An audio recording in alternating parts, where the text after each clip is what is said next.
It's Dr. Menchaca Banyulo, and I thought it would be good for you to see my face and kind of have me talk to you about what's going on this week.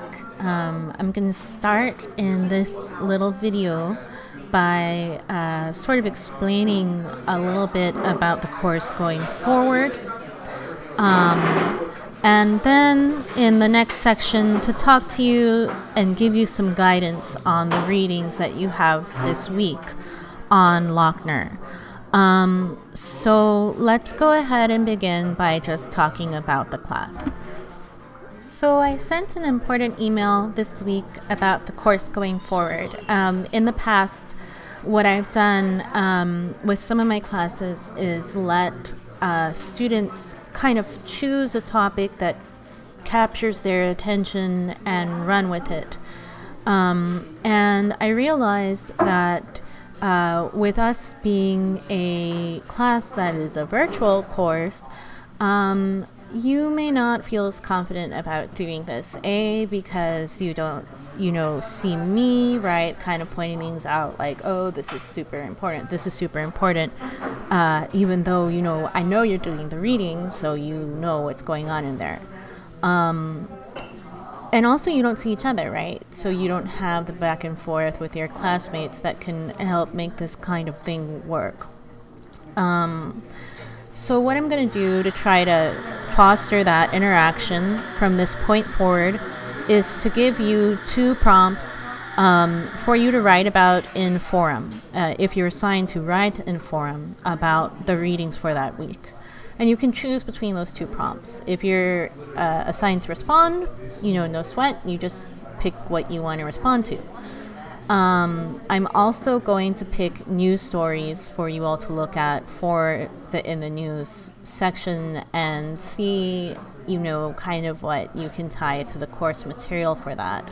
That part's up to you, but I can kind of lead you to some stories. And so up to this point, right, maybe we haven't had as much precision, and so I'm going to be really gentle on the grading, and just if you turn something in, I'm going to give you an A for what you've done so far. Going forward, however, we're going to be following rubric fairly closely. I do want to point out that in the rubric on responses, it is a smaller amount of words, not 2 to 3 pages, but like 150 to 300 words, I think is what it is. And that's okay, but if you go that route, just make sure your response is pretty substantial. Students, so I'm going to go ahead and give you some guidance on Lochner for the week. That's what we're focusing on. So last week I had you look at Dred Scott. I had you look at the cases surrounding it, and Lincoln's speech. It's all having to do with the 14th Amendment, which I've kind of located in the course as the focal point of what we're thinking about going forward. We need the 14th Amendment because of our history, and let's think about all the things it's supposed to do, right? So we talked about Dred Scott last week. And, the 14th Amendment in a lot of ways is the necessary response to Dred Scott. What I want to do is focus on Lochner now. So why Lochner? Okay, Lochner is going to be a key case for the development of the 20th century. And this is an American political thought class, but one thing that has happened in American politics is that as the court becomes more important, the decisions of the court become the way that a lot of our philosophical and ethical disagreements are adjudicated. And so in terms of theory, right, you can see theory in these cases. You saw it in Dred Scott and in the dissents, and then kind of Lincoln responding to that by creating theory about what a good precedent is. And now, we're back to looking at a Supreme Court case, and I'm sure you're like, Dr. Menchaca Banyulo, why are you having us read another court case? This is not constitutional law. You're right, it's not. But there's something important here. that I want to talk to us about. Okay, so a quick run through things to look for in Lochner to kind of highlight for you. Let's talk about the right to freely contract.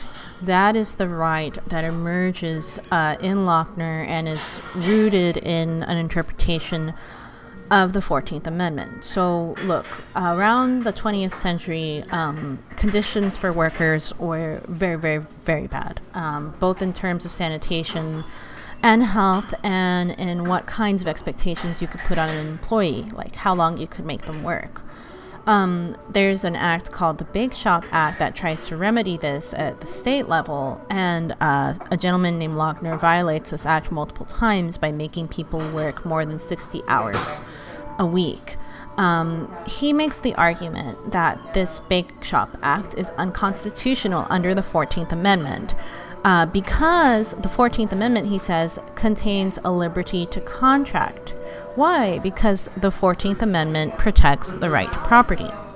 Okay, so what this means is that he argues that if an employer is free to contract with an employee, the state government cannot have a say on that contract under the police powers granted in the 10th Amendment to the states.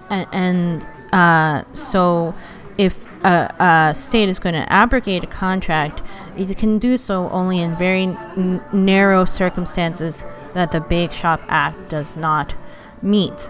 Okay, so the Bake Shop Act on this reading is an act of interference, and the court agrees. After Lochner, this makes regulating labor very hard, and labor issues are a big focus of 20th century political thought.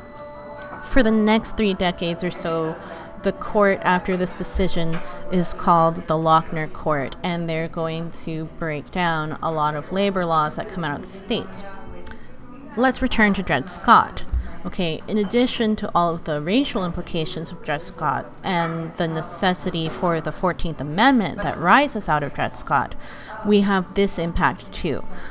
The impact of something called substantive due process. Many people think that Dred Scott is the first case that makes this distinction between substantive and procedural due process. So what does that distinction mean? Substantive due process means that due process rights are the protection of rights and activities that the government cannot interfere with. Okay, so for example, in the Dred Scott decision, the government cannot intervene in Dred Scott's slavery because he is quote unquote the property of his owner. In other words, owning a slave is a substantive right. A right to procedural due process just means that the state can deprive someone of life, liberty, or property if certain procedural requirements are met. So procedural due process, you see, is a much lower threshold than substantive due process. Lochner is going to develop the substantive due process further, the part of it that is in the 14th Amendment, right? So remember, Dred Scott's pre-14th Amendment, Lochner's post, and the 14th Amendment, remember, applies the 5th Amendment to the states, right? So Lochner then, in a way, is going to become the basis not just for kind of the direction things take with our law and our thought about labor, but it also begins to be the direction that our law and our thought is going to take about sex and reproduction.